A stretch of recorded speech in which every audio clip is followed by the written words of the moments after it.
아버님, 제가 누구인지 정말 모르세요? 설마 내가 그때 그 아이란 말이냐? 새벽마다 마당을 파는 며느리, 도대체 무엇을 찾고 있었을까요? 그 땅속에 묻힌 비밀이 가족을 파멸로 이끌 줄은 몰랐겠죠. 땅속에서 나온 상자 속 그 물건은 무엇일까요? 여러분의 삶의 지혜와 경험이 더해져 더욱 깊이 있게 들리실 이야기입니다. 마음을 열고 함께 들어보세요. 무료 구독과 좋아요는 채널에 큰 힘이 됩니다. 서울 외곽의 낡은 주택가, 기와지붕이 세월의 무게를 견디며 조용히 서 있는 골목길입니다. 이른 아침 햇살이 담장 너머로 스며들면서 하루가 시작되었습니다. 진이는 오늘도 어김없이 새벽 5시에 눈을 떴습니다. 남편이 아직 잠들어 있는 사이 조용히 이불을 개고 방을 나섰습니다. 마당으로 나선 진이의 발걸음은 습관처럼 자연스러웠습니다. 손에 든 빗자루로 마당을 쓸기 시작했습니다. 낙엽 하나하나를 정성스럽게 모으며 진이는 마음속 깊은 곳에서 올라오는 무언가를 애써 눌러 담았습니다. 시아버지 명수가 좋아하는 깔끔한 정원을 만들기 위해서였습니다. 진이야, 벌써 일어났구나. 시어머니의 목소리가 부엌에서 들려왔습니다. 진이는 고개를 들어 인사를 건넸습니다. 어머니, 안녕히 주무셨어요? 아침 준비 도와드릴게요. 괜찮다, 괜찮아. 내가 매일 이렇게 일찍 일어나서 고생이 많구나. 시어머니의 따뜻한 말에도 진이의 표정은 여전히 조용했습니다. 결혼한 지 벌써 5년이 흘렀지만 진이는 여전히 이 집에서 조심스러운 며느리였습니다. 특히 시아버지 명수 앞에서는 더욱 그랬습니다. 아침 7시 가족들이 모두 모이는 식탁 앞에서 진이는 밥그릇을 차리며 시아버지의 눈치를 살폈습니다. 명수는 신문을 읽으며 무언가 불만스러운 표정을 짓고 있었습니다. 마당 모서리 풀이 또 자랐네. 며느리가 제대로 관리를 안 하나 봐. 차가운 목소리였습니다. 진이는 고개를 숙이며 대답했습니다. 죄송합니다, 아버님. 오늘 오후에 바로 정리하겠습니다. 오후 말고 지금 당장 해. 보기 흉하잖아. 네, 알겠습니다. 진이는 묵묵히 고개를 끄덕였습니다. 남편은 아무 말 없이 밥을 먹고 있었고 시어머니는 안쓰러운 눈빛으로 진이를 바라보았습니다. 하지만 아무도 명수의 말에 반박하지는 않았습니다. 아침을 마친 후 진이는 간병일을 나가기 위해 준비를 했습니다. 이 일은 진이가 집안 살림의 보탬이 되고자 시작한 것이었습니다. 매일 오전 9시부터 오후 5시까지 진이는 동네 할머니를 돌보며 하루를 보냈습니다. 다녀오겠습니다. 진이가 인사를 하자 시어머니가 손을 흔들어 주었습니다. 하지만 명수는 여전히 신문에 시선을 고정한 채 아무 대답도 하지 않았습니다. 저녁이 되어 돌아온 진이는 또다시 부엌으로 향했습니다. 저녁 준비를 하고 설거지를 하고 빨래를 개는 일이 기다리고 있었습니다. 시어머니가 도와주려 했지만 진이는 정중히 사양했습니다. 괜찮습니다, 어머니. 제가 할게요. 밤이 깊어갈수록 진이의 손놀림은 더욱 조용해졌습니다. 빨래를 개며 진이는 창밖을 바라보았습니다. 어둠 속에서 마당의 한 모서리가 유독 눈에 들어왔습니다. 그곳은 예전부터 진이가 자주 바라보던 자리였습니다. 진이는 빨래를 모두 개고 난 후 조용히 자신의 방으로 들어갔습니다. 서랍 깊숙한 곳에서 낡은 편지 한 통을 꺼냈습니다. 어머니가 남긴 편지였습니다. 진이는 그 편지를 읽을 때마다 가슴이 먹먹해졌습니다. 진이야, 엄마가 너에게 말하지 못한 진실이 있단다. 언젠가 내가 이해할 날이 올 거야. 그때가 되면 마당 동쪽 모서리를 파보렴. 엄마가 숨겨둔 것이 있을 거야. 편지의 마지막 문장을 다시 읽으며 진이는 깊은 한숨을 내쉬었습니다. 벌써 몇 달째 이 편지의 내용이 머릿속을 떠나지 않았습니다. 무엇을 숨겨두었을까, 어떤 진실일까 하는 궁금증이 날로 커져만 갔습니다. 진이는 편지를 다시 서랍 안에 넣고 잠자리에 들었습니다. 하지만 잠은 쉽게 오지 않았습니다. 어머니의 마지막 말이 자꾸만 귓가에 맴돌았습니다. 그리고 시아버지 명수의 차가운 시선이 떠올랐습니다. 왜 유독 자신에게만 그렇게 냉정할까? 진이는 늘 궁금했습니다. 새벽이 되어서야 진이는 잠들 수 있었습니다. 꿈속에서도 어머니의 목소리가 들려왔습니다. 진실을 찾아라, 진이야. 그 목소리는 애절하면서도 간절했습니다. 며칠 후 새벽 4시, 명수는 갑작스럽게 잠에서 깼습니다. 무언가 이상한 소리가 들려왔기 때문입니다. 처음에는 고양이가 지나가는 소리인 줄 알았지만 그 소리는 너무 규칙적이었습니다. 삽으로 흙을 파는 듯한 소리였습니다. 명수는 조심스럽게 침대에서 일어나 창문으로 다가갔습니다. 커튼 사이로 마당을 내려다보니 믿을 수 없는 광경이 펼쳐져 있었습니다. 진이가 마당 동쪽 모서리에서 삽을 들고 땅을 파고 있었습니다. 어둠 속에서도 그녀의 실루엣이 또렷하게 보였습니다. 저 여자가 새벽에 뭘 하는 거야? 명수는 눈을 비비며 다시 확인했습니다. 분명히 진이었습니다. 그런데 그녀의 표정이 심상치 않았습니다. 평소에 조용하고 순종적인 모습과는 전혀 다른 무언가에 사로잡힌 듯한 모습이었습니다. 진이는 삽질을 멈추고 주변을 살펴보았습니다. 혹시 누군가 보고 있는지 확인하는 듯 했습니다. 명수는 재빨리 커튼 뒤로 몸을 숨겼습니다. 진이는 다시 땅을 파기 시작했습니다. 제초 작업을 하는 건가? 하지만 왜 새벽에? 명수는 이해할 수 없었습니다. 진이가 아무리 부지런하다 해도 새벽 4시에 정원 일을 할 이유는 없었습니다. 더구나 그 표정은 단순한 정원 관리를 하는 사람의 것이 아니었습니다. 약 30분 후 진이는 삽을 정리하고 조용히 집 안으로 들어갔습니다. 명수는 그제야 창문에서 물러나 침대로 돌아갔지만 잠은 오지 않았습니다. 진이의 이상한 행동이 계속 머릿속을 맴돌았습니다. 다음 날 아침 명수는 일부러 마당으로 나가보았습니다. 진이가 파던 자리를 확인하고 싶었습니다. 그런데 놀랍게도 그곳은 말끔히 정리되어 있었습니다. 마치 아무 일도 없었던 것처럼 깔끔했습니다. 아버님, 아침 드세요. 진이의 목소리가 들려왔습니다. 평소와 다름없는 차분한 목소리였습니다. 명수는 그녀의 얼굴을 유심히 살펴보았습니다. 피곤한 기색도 없고 평소와 똑같은 모습이었습니다. 내가 꿈을 꾼 건가? 하지만 너무나 생생했던 기억 때문에 명수는 확신할 수 없었습니다. 식사 내내 진이를 관찰했지만 그녀는 여전히 조용하고 차분한 며느리의 모습 그대로였습니다. 그날 밤 명수는 일부러 잠들지 않고 기다렸습니다. 새벽 4시가 되자 또다시 그 소리가 들려왔습니다. 이번에는 확실했습니다. 진이가 다시 마당에서 땅을 파고 있었습니다. 명수는 더욱 자세히 관찰했습니다. 진이는 어제와 똑같은 자리를 파고 있었습니다. 그런데 이상한 것은 그녀가 무언가를 찾는 듯한 모습이었습니다. 단순히 땅을 파는 것이 아니라 특정한 것을 찾기 위해 파고 있는 것 같았습니다.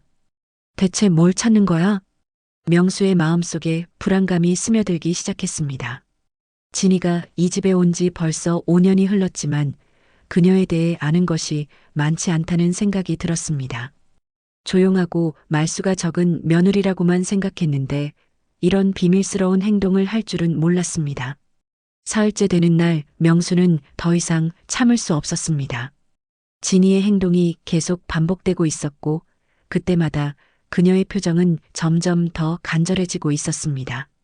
마치 무언가 중요한 것을 반드시 찾아야 한다는 듯한 표정이었습니다. 혹시 이 집에 뭔가 숨겨놓은 게 있는 건 아닐까? 명수는 온갖 상상을 했습니다. 혹시 진이가 돈을 훔쳐서 묻어둔 건 아닐까? 아니면 다른 무엇인가를 숨기려는 건 아닐까 하는 의심이 들었습니다. 나흘째 밤 명수는 더욱 가까이에서 지켜보기로 했습니다. 조심스럽게 마당으로 나가서 어둠 속에 몸을 숨겼습니다.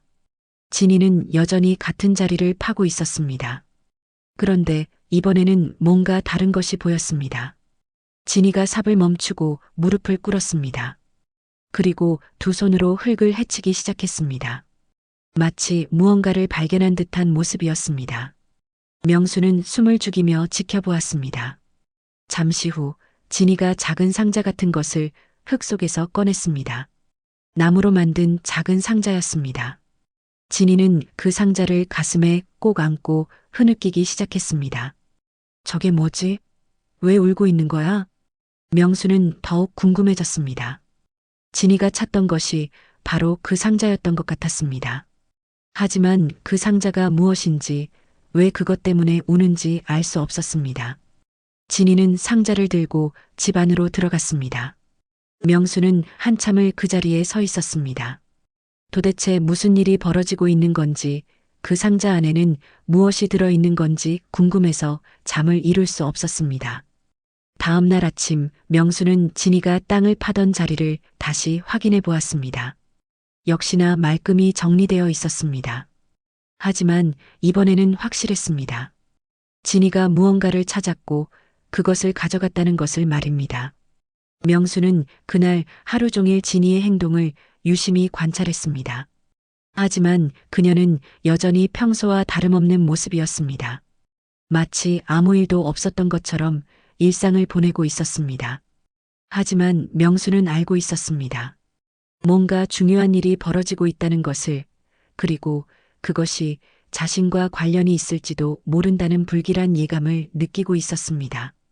진이는 상자를 찾은 후 며칠 동안 마음을 정리할 시간이 필요했습니다.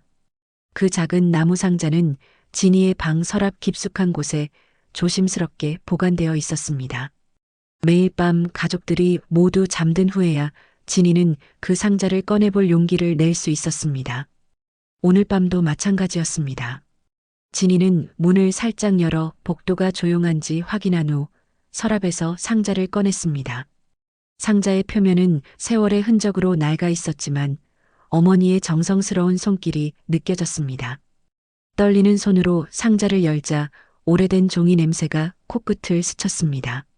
상자 안에는 여러 가지 물건들이 들어 있었습니다. 낡은 서류 몇 장, 색이 바랜 사진들, 그리고 작은 편지 봉투들이 정성스럽게 정리되어 있었습니다. 진이는 먼저 사진 한 장을 집어들었습니다.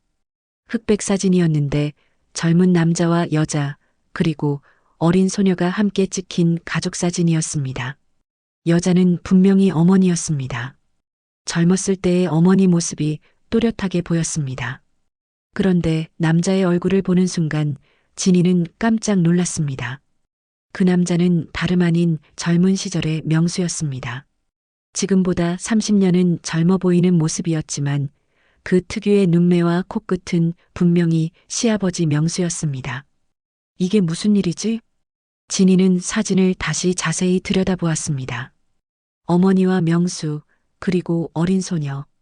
그 소녀는 분명히 자신이었습니다. 어릴 적 자신의 모습과 너무나 똑같았습니다. 진이의 손이 더욱 떨리기 시작했습니다. 다른 사진들도 하나씩 확인해 보았습니다. 모두 비슷한 시기에 찍힌 것 같았습니다. 어머니와 명수가 함께 있는 사진, 어린 진이를 안고 있는 명수의 사진, 세 사람이 함께 놀이터에서 찍은 사진까지 있었습니다. 도대체 이게 뭘 의미하는 거지? 진이는 급히 편지 봉투를 열어보았습니다. 어머니의 친필로 쓰인 편지였습니다. 종이는 누렇게 변했지만 글씨는 여전히 또렷했습니다. 진이야, 엄마가 너에게 숨겨왔던 진실을 이제 말해야겠구나. 내 아버지는 김명수라는 사람이야. 너를 낳을 때까지는 우리가 함께 살았단다. 하지만 명수는 다른 여자와 결혼하기 위해 우리를 버리고 떠났어. 그때 너는 겨우 5살이었지. 편지의 내용을 읽으며 진이는 눈앞이 캄캄해졌습니다. 시아버지 명수가 자신의 친아버지라는 것입니까? 이럴 수가 있을까요? 엄마는 평생 원망하며 살았어. 하지만 너만큼은 그 사실을 모르고 행복하게 살았으면 했단다. 그런데 내가 하필 그 사람의 아들과 결혼하게 되다니. 이것도 운명인가 보구나.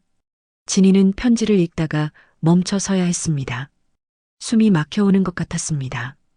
자신이 시아버지의 친딸이라는 것도 충격적이었지만 더 충격적인 것은 어머니가 이 모든 사실을 알고 있었다는 것입니다. 엄마가 왜 이걸 말하지 않았을까? 왜 나 혼자 모르게 했을까? 진이는 다음 편지를 펼쳤습니다. 진이야, 엄마는 복수하고 싶었어. 그 사람이 우리를 버린 것처럼 그 사람도 버림받는 기분을 느껴보게 하고 싶었단다. 하지만 내가 너무 착하고 순수해서 차마 그런 말을 할 수 없었어. 이 편지를 읽고 있다는 것은 엄마가 이미 세상을 떠났다는 뜻이겠지. 이제 너에게 선택권을 줄게. 복수할 것인지 아니면 그냥 모른 척 살 것인지. 편지의 마지막 부분에는 더욱 충격적인 내용이 적혀 있었습니다. 상자 안에 작은 칼이 하나 들어있을 거야. 그것은 엄마가 복수를 다짐하며 준비해둔 것이란다. 하지만 엄마는 끝내 사용하지 못했어. 너에게는 그런 선택을 강요하고 싶지 않지만 만약 정말 견딜 수 없다면 엄마는 이해할 거야. 진이는 상자 밑바닥을 확인해 보았습니다. 정말로 작은 과도 하나가 천에 쌓여 있었습니다. 그것을 보는 순간 진이는 온몸이 떨렸습니다. 어머니가 평생 품고 살았던 원망과 복수심이 고스란히 전해져 왔습니다. 명수에 대한 배신감, 홀로 아이를 키우며 겪었을 고생, 그리고 딸이 그 남자의 며느리가 되어야 했던 운명에 대한 분노까지. 진이는 사진을 다시 보았습니다. 행복해 보이는 젊은 시절의 가족 사진. 하지만 그 행복은 오래가지 못했던 것입니다. 명수는 자신들을 버리고 다른 여자와 결혼했고 어머니는 평생 홀로 진이를 키우며 살아야 했습니다. 그래서 아버님이 나에게 그렇게 차갑게 굴었던 거구나. 이제야 이해가 되었습니다. 명수가 자신을 볼 때마다 불편해하는 이유, 유독 자신에게만 냉정한 이유가 바로 이것 때문이었습니다. 명수도 진이가 자신의 딸이라는 것을 알고 있었을 것입니다. 진이는 과도를 손에 들어보았습니다. 차가운 쇠의 감촉이 손바닥에 전해졌습니다. 어머니의 원망이 이 작은 칼 안에 모두 담겨 있는 것 같았습니다. 어떻게 해야 할까? 정말 복수를 해야 하는 걸까? 진이는 밤새도록 고민했습니다. 어머니의 한을 풀어드려야 할까요? 아니면 이 모든 것을 가슴에 묻고 살아야 할까요? 명수는 자신의 친아버지였지만 동시에 자신과 어머니를 버린 배신자이기도 했습니다. 새벽이 되어서야 진이는 결심을 굳혔습니다. 어머니의 마지막 소원을 들어드리기로 한 것입니다. 하지만 칼을 사용할 생각은 없었습니다. 대신 명수에게 진실을 알리고 그가 어떤 반응을 보이는지 지켜보기로 했습니다. 진이는 상자를 다시 서랍에 넣고 잠자리에 들었습니다. 내일부터는 모든 것이 달라질 것입니다. 더 이상 모르는 척할 수 없었습니다. 어머니의 진실과 자신의 정체성을 찾을 시간이 온 것입니다. 며칠 후 명수는 더 이상 궁금증을 참을 수 없었습니다. 진이가 상자를 찾아간 후로 그녀의 행동이 미묘하게 변했기 때문입니다. 예전처럼 고개를 숙이고 조용히 지내는 것은 같았지만 가끔씩 자신을 바라보는 눈빛이 달라졌습니다. 그 눈빛에는 무언가 알고 있다는 듯한 기색이 담겨 있었습니다. 명수는 그것이 몹시 불안했습니다. 진이가 도대체 무엇을 알게 된 것일까요? 오늘 밤 명수는 진이가 상자를 묻었던 자리를 직접 확인해 보기로 했습니다. 가족들이 모두 잠든 새벽 시간, 명수는 조용히 마당으로 나갔습니다. 손전등을 들고 진이가 파던 그 자리를 비춰보았습니다. 흙이 다시 파헤쳐진 흔적이 뚜렷했습니다. 명수는 직접 그 자리를 파보기 시작했습니다. 얇게 파니 금세 단단한 것이 손에 닿았습니다. 하지만 그것은 상자가 아니었습니다. 작은 쇠붙이 같은 것이었습니다. 손전등으로 비춰보니 낡은 열쇠였습니다. 진이가 상자를 가져가면서 실수로 떨어뜨린 것 같았습니다. 명수는 그 열쇠를 자세히 살펴보았습니다. 어디선가 본 것 같은 느낌이 들었습니다. 갑자기 명수의 기억 속에서 무언가가 떠올랐습니다. 30년 전 자신이 사랑했던 여자 은경이에게 준 작은 보석함의 열쇠였습니다. 그때 은경이는 그 보석함을 매우 소중히 여겼습니다. 자신이 준 반지와 목걸이, 그리고 둘 사이의 추억이 담긴 편지들을 넣어두곤 했습니다. 이게 왜 여기 있지? 명수는 혼란스러웠습니다. 은경이와 헤어진 지 벌써 30년이 흘렀는데 그 보석함의 열쇠가 왜 이 집 마당에 묻혀 있었을까요? 그리고 진이는 그것과 어떤 관련이 있는 것일까요? 명수는 열쇠를 주머니에 넣고 집 안으로 들어왔습니다. 하지만 잠은 오지 않았습니다. 온갖 생각이 머릿속을 어지럽혔습니다. 혹시 진이가 은경이와 관련이 있는 사람인 것일까요? 다음 날 아침 명수는 진이를 유심히 관찰했습니다. 그녀의 얼굴을 자세히 보니 어딘가 낯익은 구석이 있었습니다. 특히 눈매와 코끝이 누군가를 닮아 있었습니다. 설마 은경이를 닮았나? 명수는 가슴이 두근거리기 시작했습니다. 진이의 나이를 계산해 보니 35살 정도였습니다. 자신이 은경이와 헤어진 것이 30년 전이었으니 시기상으로는 맞아떨어졌습니다. 하지만 그것은 불가능한 일이었습니다. 은경이에게는 딸이 있었지만 그 아이의 이름은 진이가 아니었습니다. 더구나 진이는 자신의 아들과 결혼했는데 만약 그녀가 은경이의 딸이라면 그것은 있을 수 없는 일이었습니다. 내가 너무 예민해진 건가? 명수는 자신의 생각을 부정하려 했습니다. 하지만 의심은 쉽게 사라지지 않았습니다. 특히 진이가 자신을 바라보는 눈빛이 점점 더 이상해지고 있었습니다. 며칠 후 명수는 더 이상 참을 수 없어서 진이의 방을 몰래 확인해 보기로 했습니다. 진이가 간병인을 나간 사이 명수는 조심스럽게 그녀의 방에 들어갔습니다. 서랍을 하나씩 열어보니 평범한 물건들만 있었습니다. 하지만 맨 아래 서랍 깊숙한 곳에서 작은 나무 상자를 발견했습니다. 바로 진이가 마당에서 파낸 그 상자였습니다. 명수는 떨리는 손으로 상자를 열어보았습니다. 그 순간 그의 얼굴은 창백해졌습니다. 상자 안에는 자신과 은경이 그리고 어린 소녀가 함께 찍힌 사진들이 들어 있었습니다. 이게 왜 여기 있어? 명수는 사진을 하나씩 들여다보았습니다. 모두 30년 전 은경이와 함께 찍은 사진들이었습니다. 그리고 그 어린 소녀는 은경이의 딸이었습니다. 당시 5살이었던 그 아이의 이름은 진이었습니다. 그럼 설마 이 집의 며느리 진이가 바로 그 아이란 말이야? 명수는 온몸이 떨렸습니다. 자신의 친딸이 자신의 며느리가 되어 이 집에서 살고 있었다는 것입니까? 이런 일이 가능할까요? 명수는 편지들도 확인해 보았습니다. 은경이가 딸에게 남긴 편지였습니다. 그 내용을 읽으며 명수는 더욱 충격을 받았습니다. 은경이가 평생 자신을 원망하며 살았다는 것, 그리고 딸에게 복수를 부탁했다는 내용까지 적혀 있었습니다. 은경이가 나를 그렇게 미워했구나. 명수는 과거의 기억들이 되살아났습니다. 30년 전 자신은 은경이와 진실한 사랑을 나누고 있었습니다. 하지만 집안의 압력으로 다른 여자와 결혼해야 했습니다. 그때 은경이는 임신 중이었고 딸을 낳은 후 홀로 키우겠다고 했습니다. 명수도 괴로웠습니다.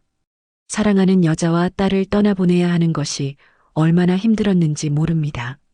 하지만 어쩔 수 없는 선택이었습니다. 그 후로 은경이의 소식을 들을 수 없었습니다. 그런데 진이가 바로 그 아이였다니. 명수는 상자 안에서 작은 과도를 발견했습니다. 그것을 보는 순간 등골이 서늘해졌습니다.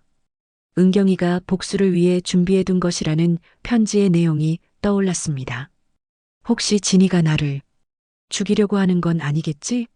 명수는 급히 상자를 원래 자리에 놓고 방을 나왔습니다. 하지만 마음은 전혀 진정되지 않았습니다. 자신의 친딸이 복수를 위해 이 집에 들어왔다는 것, 그리고 언제든 자신을 해칠 수 있다는 것이 너무나 무서웠습니다. 그날 저녁 명수는 진이를 바라보는 시선이 완전히 달라졌습니다. 예전에는 단순히 불편한 며느리였지만 이제는 두려운 존재가 되었습니다. 진이 역시 명수의 변화를 눈치챈 듯 했습니다. 아버님, 어디 편찮으신 곳이라도 있으세요? 진이의 물음에 명수는 깜짝 놀랐습니다. 그녀의 목소리에는 전에 없던 묘한 기색이 담겨 있었습니다. 아니야, 괜찮아. 명수는 대답했지만 목소리가 떨렸습니다. 진이는 그런 명수를 조용히 바라보며 미소를 지었습니다. 하지만 그 미소는 예전과 달랐습니다. 무언가를 알고 있다는 듯한, 계획이 있다는 듯한 미소였습니다. 명수는 그날 밤 한숨도 잘 수 없었습니다. 진이가 언제 어떤 행동을 할지 모른다는 불안감 때문이었습니다. 며칠이 지나도록 명수와 진이 사이에는 미묘한 긴장감이 흘렀습니다. 서로 상대방이 진실을 알고 있다는 것을 눈치채고 있었지만 누구도 먼저 말을 꺼내지 않았습니다. 마치 폭탄을 안고 있는 듯한 위험한 평온함이 집안을 감돌고 있었습니다. 진이는 평소보다 더욱 조용해졌습니다. 하지만 그 조용함 속에는 전에 없던 결의가 담겨 있었습니다. 어머니의 편지를 읽은 후 진이는 자신이 해야 할 일이 무엇인지 분명히 알게 되었습니다. 오늘 저녁 진이는 마침내 행동에 나서기로 했습니다. 저녁 식사를 마치고 가족들이 거실에 모여 있을 때 진이는 조용히 일어났습니다. 아버님, 잠깐 할 말이 있습니다. 진이의 목소리는 평소와 달리 단호했습니다. 명수는 깜짝 놀라며 진이를 바라보았습니다. 그녀의 눈빛에서 더 이상 순종적인 며느리의 모습을 찾을 수 없었습니다. 무슨 말인데? 명수의 목소리도 긴장으로 떨렸습니다. 시어머니와 남편도 이상한 분위기를 느끼고 두 사람을 번갈아 바라보았습니다. 진이는 주머니에서 낡은 사진 한 장을 꺼냈습니다. 30년 전 명수와 은경이 그리고 어린 진이가 함께 찍힌 가족 사진이었습니다. 이 사진 기억하세요? 사진을 본 순간 명수의 얼굴은 창백해졌습니다. 시어머니와 남편은 무슨 일인지 몰라 당황스러워했습니다. 이게 뭐냐? 명수는 떠듬거리며 물었습니다. 하지만 그의 표정은 이미 모든 것을 인정하고 있었습니다. 제가 누구인지 이제 아시겠죠? 김명수 씨. 진이는 처음으로 시아버지를 이름으로 불렀습니다. 그 순간 거실의 공기가 얼어붙었습니다. 진이야, 무슨 소리를 하는 거니? 시어머니가 놀라서 물었습니다. 하지만 진이는 시어머니를 향해 고개를 숙였습니다. 어머니, 죄송합니다. 하지만 이제 더 이상 숨길 수 없어서요. 진이는 다시 명수를 바라보며 말을 이어갔습니다. 30년 전에 김은경이라는 여자를 기억하세요? 그 여자가 제 어머니입니다. 그리고 저는 당신의 친딸입니다. 뭐라고? 남편이 자리에서 벌떡 일어났습니다. 자신의 아내가 자신의 여동생이라는 말인가요? 이해할 수 없는 상황이었습니다. 진이야, 정신 좀 차려. 무슨 말도 안 되는 소리를 하는 거야? 하지만 진이는 흔들리지 않았습니다. 오히려 더욱 차분한 목소리로 말했습니다. 어머니가 돌아가시기 전에 남겨주신 편지와 사진들이 모두 증거입니다. 김명수 씨, 당신은 제 어머니를 임신시킨 후 다른 여자와 결혼하기 위해 저희를 버렸습니다. 명수는 더 이상 부정할 수 없었습니다. 진이의 말이 모두 사실이었기 때문입니다. 그는 주저앉으며 고개를 떨어뜨렸습니다. 그럼 정말 내가 그때 그 아이란 말이냐? 네, 맞습니다. 김은경의 딸 김진희입니다. 시어머니는 충격으로 말을 잃었습니다.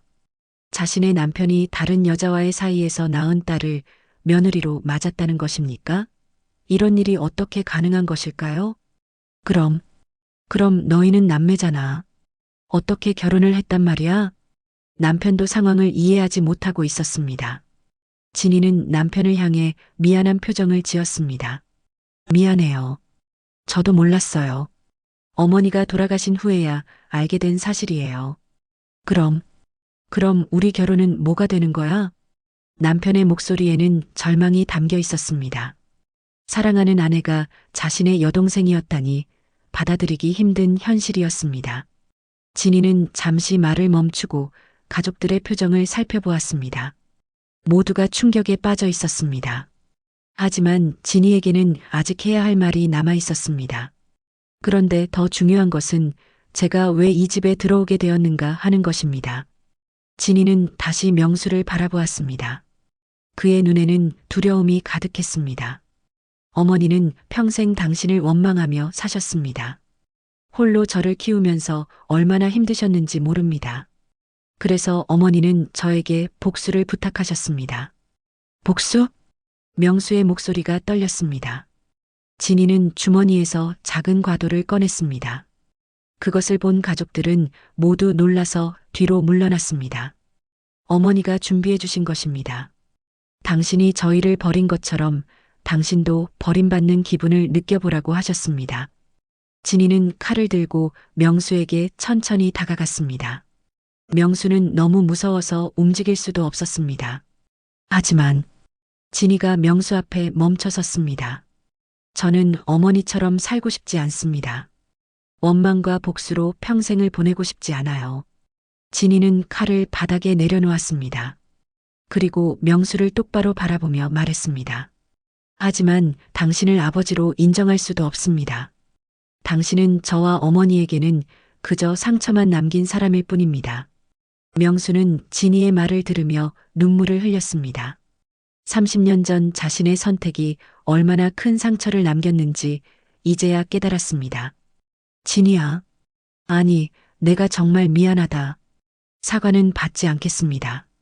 너무 늦었어요. 진이는 차갑게 말했습니다. 그리고 가족들을 둘러보며 말했습니다. 저는 이 집을 떠나겠습니다. 더 이상 여기서 살 수 없어요. 진이야, 잠깐만.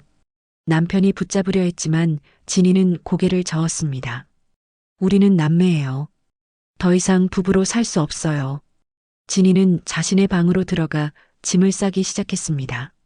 가족들은 어떻게 해야 할지 몰라 그저 멍하니 서 있을 뿐이었습니다. 1시간 후 진이는 작은 가방 하나를 들고 집을 나섰습니다.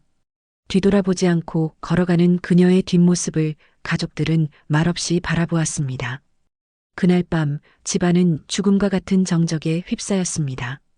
명수는 거실에 홀로 앉아 진이가 남기고 간 사진들을 바라보았습니다. 젊은 시절 은경이와 함께했던 행복한 추억들이 되살아났지만 이제는 모든 것이 늦어버렸습니다. 진이가 집을 떠난 지 사흘이 지났습니다. 집안은 마치 누군가 죽기라도 한 듯 적막했습니다.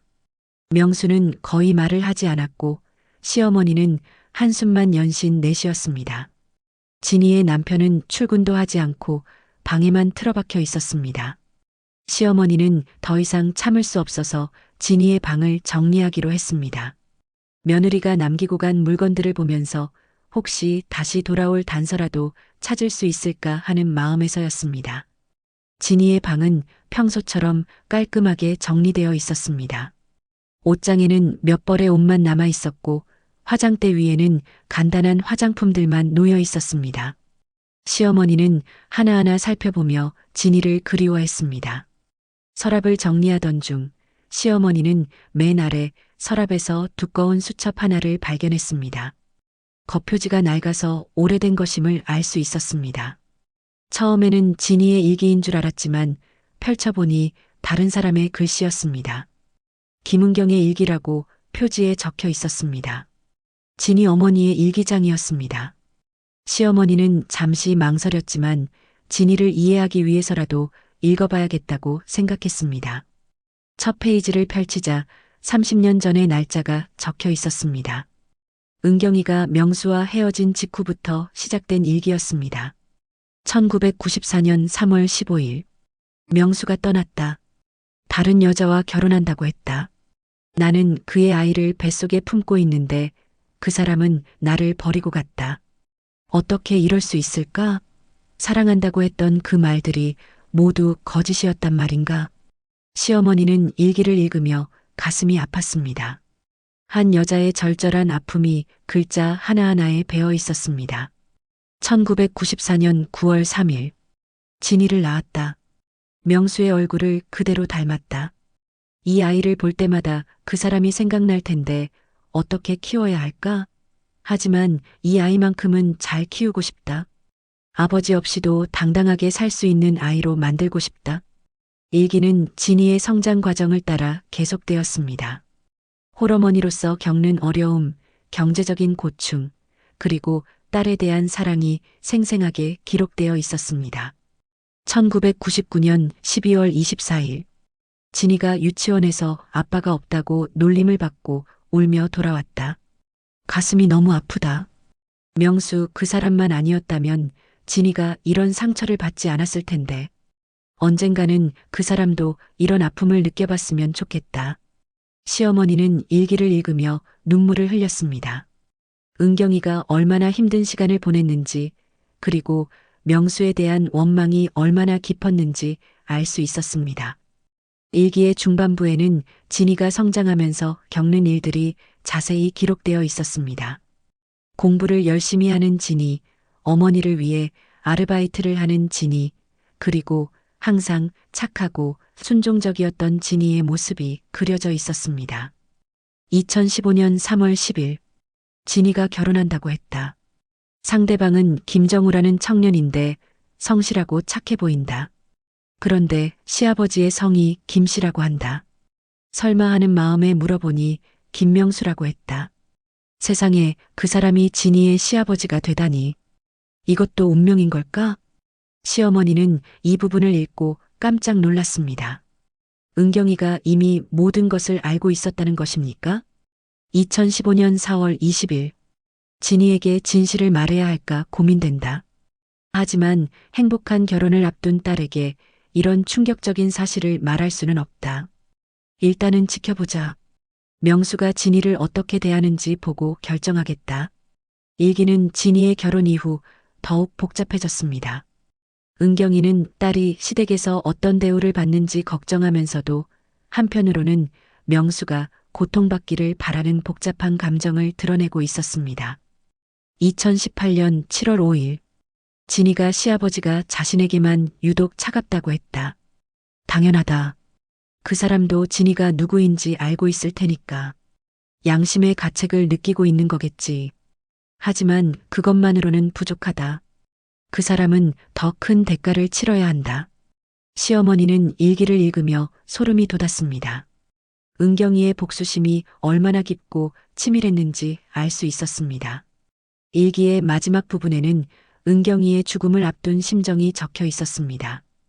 2023년 11월 30일, 병원에서 시한부 선고를 받았다. 이제 얼마 남지 않았다. 진이에게 진실을 말해야 할 때가 온 것 같다. 하지만 직접 말하기는 너무 잔혹할 것 같다. 편지로 남기고 마당에 묻어둔 상자를 찾게 하자. 그것이 마지막 선물이다. 2023년 12월 15일, 진이에게 마지막 편지를 남겼다. 복수를 원한다면 할 수 있도록 준비도 해두었다. 하지만 진이는 나와 다른 아이다. 아마 복수보다는 용서를 선택할 것이다. 그래도 선택권은 줘야겠다. 이것이 어머니로서 할 수 있는 마지막 일이다. 시어머니는 일기를 다 읽고 난 후 한참을 멍하니 앉아 있었습니다. 은경이의 삶이 얼마나 힘들었는지, 그리고 진이가 왜 그런 선택을 할 수밖에 없었는지 이해할 수 있었습니다. 시어머니는 일기를 들고 거실로 나갔습니다. 명수가 소파에 앉아 멍하니 창밖을 바라보고 있었습니다. 여보, 이것 좀 봐. 시어머니가 일기를 건네자 명수는 무심코 받아들었습니다. 하지만 김은경의 일기라는 글씨를 보는 순간 그의 손이 떨렸습니다. 이게 어디서 나온 거야? 진이 방에서 찾았어. 진이 어머니가 쓴 일기야. 명수는 떨리는 손으로 일기를 펼쳐보았습니다. 은경이의 글씨를 보는 순간 30년 전의 기억들이 모두 되살아났습니다. 그녀가 자신에게 보냈던 편지들, 함께 보낸 행복한 시간들, 그리고 마지막에 했던 이별의 말들까지. 명수는 일기를 읽으며 처음으로 은경이의 입장에서 생각해 보았습니다. 임신한 몸으로 혼자 남겨졌을 때의 절망감, 홀로 아이를 키우며 겪었을 고충, 그리고 평생 품고 살았을 원망까지. 내가 정말 나쁜 사람이었구나. 명수는 일기를 읽고 난 후 처음으로 자신의 잘못을 인정했습니다. 그동안은 어쩔 수 없는 선택이었다고 스스로를 변명해왔지만 이제는 그것이 얼마나 이기적인 생각이었는지 깨달았습니다. 여보, 우리가 진이를 찾아야 해. 그리고 진심으로 사과해야 해. 시어머니의 말에 명수는 고개를 끄덕였습니다.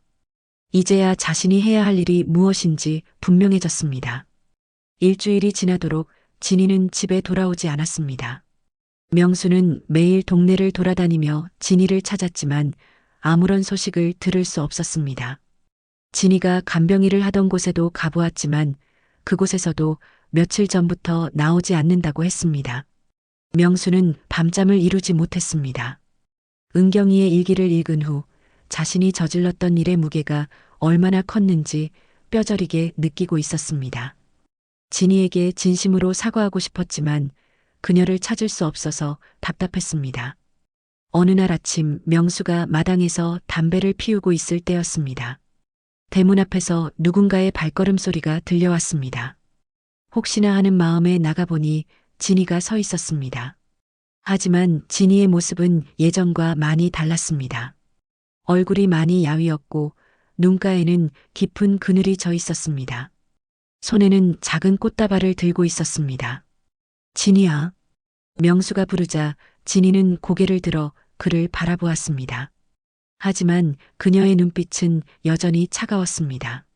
마당을 좀 사용해도 될까요? 진이의 말에 명수는 당황했습니다. 무슨 뜻인지 이해할 수 없었습니다. 뭘 하려고? 어머니께 인사를 드리려고요. 진이는 마당 한편으로 걸어갔습니다.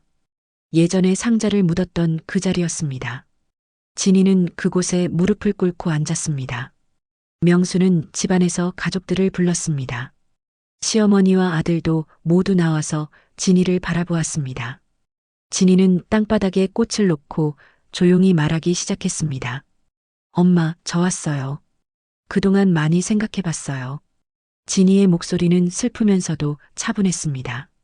가족들은 감히 말을 걸지 못하고 조용히 지켜보았습니다.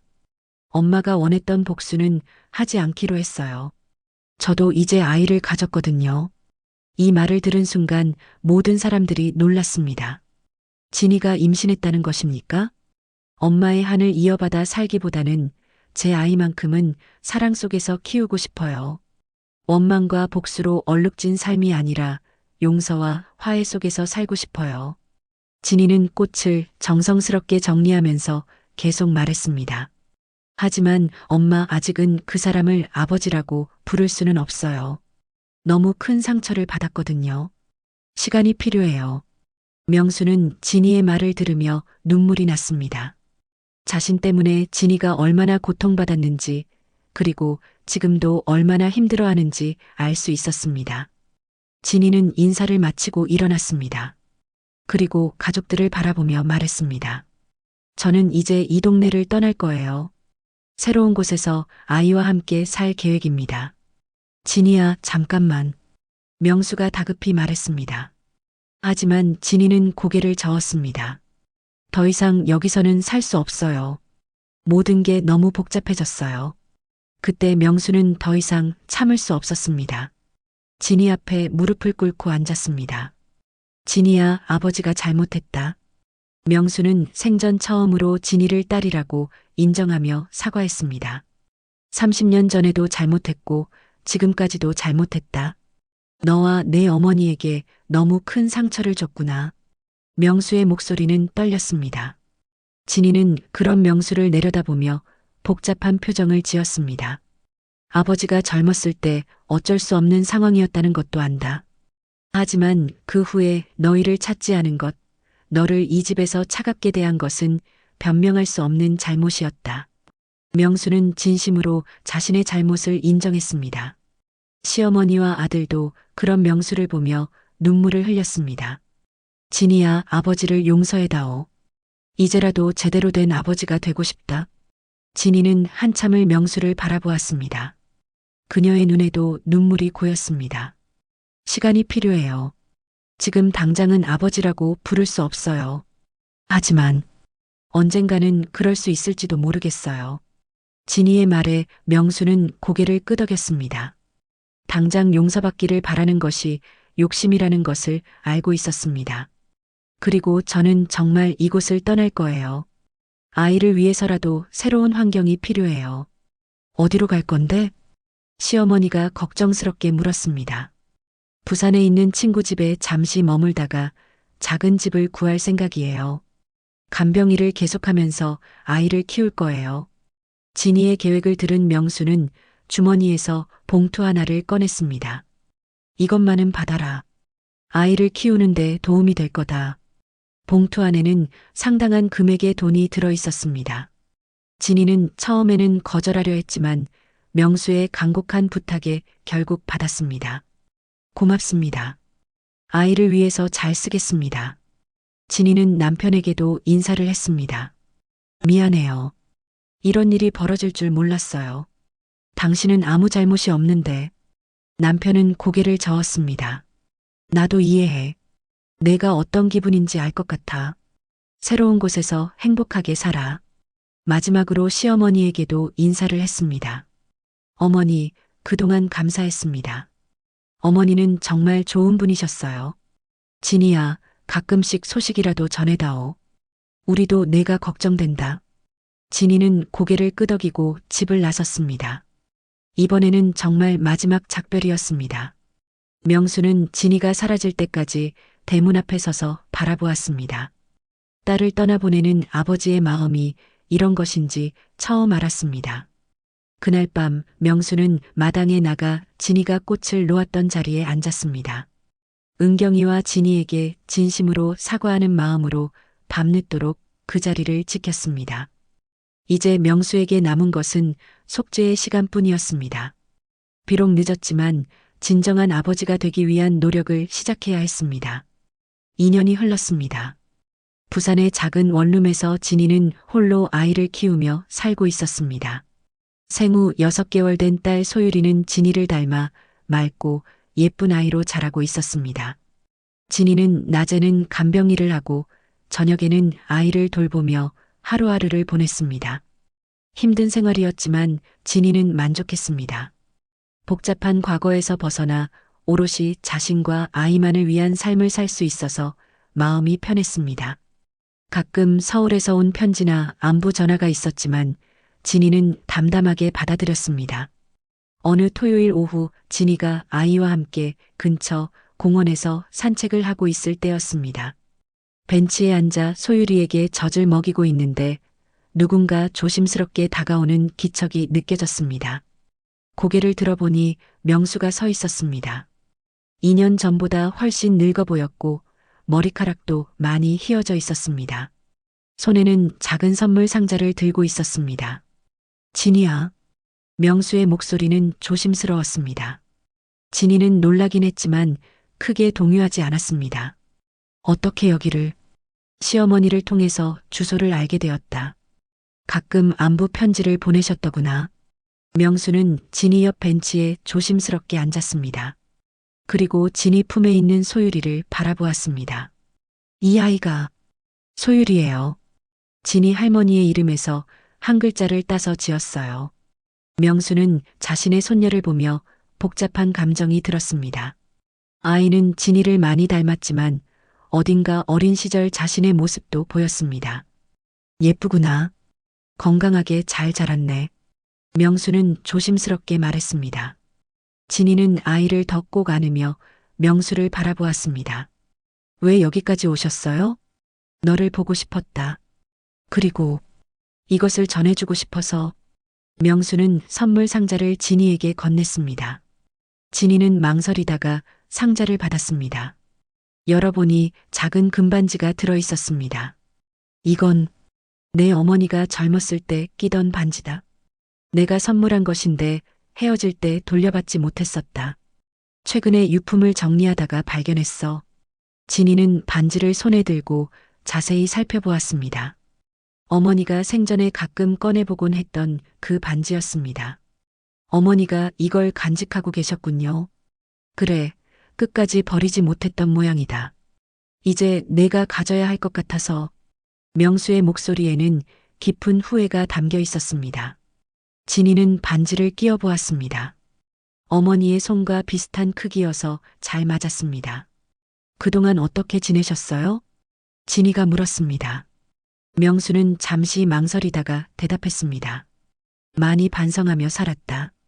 내 어머니 일기를 읽고 나서 내가 얼마나 이기적이었는지 깨달았어. 매일 후회하며 살고 있다. 지금 와서 후회해봤자 달라질 건 없어요.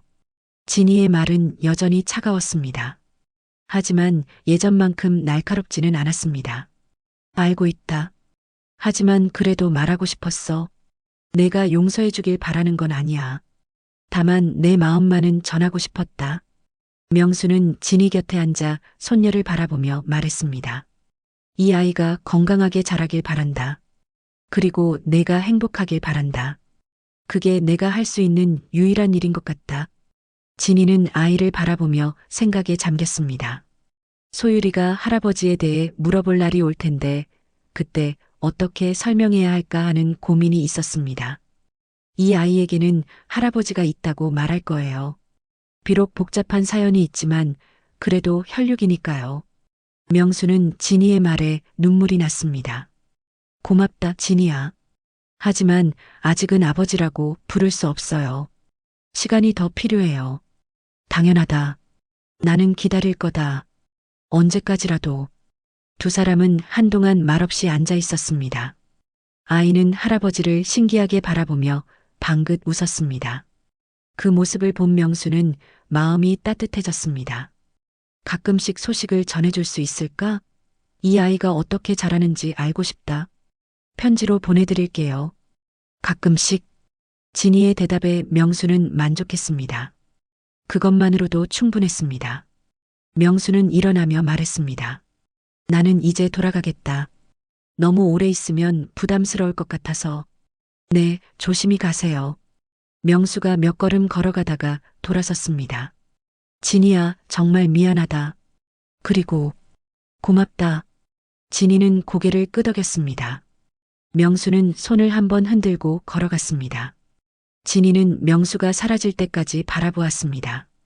마음 한편으로는 안쓰러운 마음도 들었습니다. 하지만 아직은 완전히 용서할 수 없었습니다. 집으로 돌아가는 길에 진이는 어머니의 반지를 다시 한번 바라보았습니다.